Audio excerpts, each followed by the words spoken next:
की एक आयत है जिसका मफहूम है कि क़यामत वाले दिन, आखिरत वाले दिन लोग पूछेंगे एक दूसरे से कि तुम कितना अरसा दुनिया में रहे थे।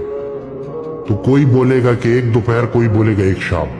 यानी कि 60-70 साल की जिंदगी, उससे जुड़ी तकालीफ, उससे जुड़े खौफ, उससे जुड़ी परेशानियां, जिस इंसान ने अल्लाह की रजा के लिए जिंदगी गुजारी, तो उस दिन उस पे कोई खौफ और डर नहीं होगा। तो छोटे डर को बड़ा डर खत्म करता है। और किसी भी इंसान के लिए, मुसलमान के लिए सबसे बड़ा डर यह है कि अल्लाह नाराज ना हो जाए। और हजरत वासिफ अली वासिफ रहमतुल्लाह अलैह की बड़ी प्यारी एक बात कि इंसान का जो दिल है ना, वो आंख में आ जाता है, और जब दिल आंख में आ जाए ना, तो दिल में भी आंख पैदा कर दी जाती है।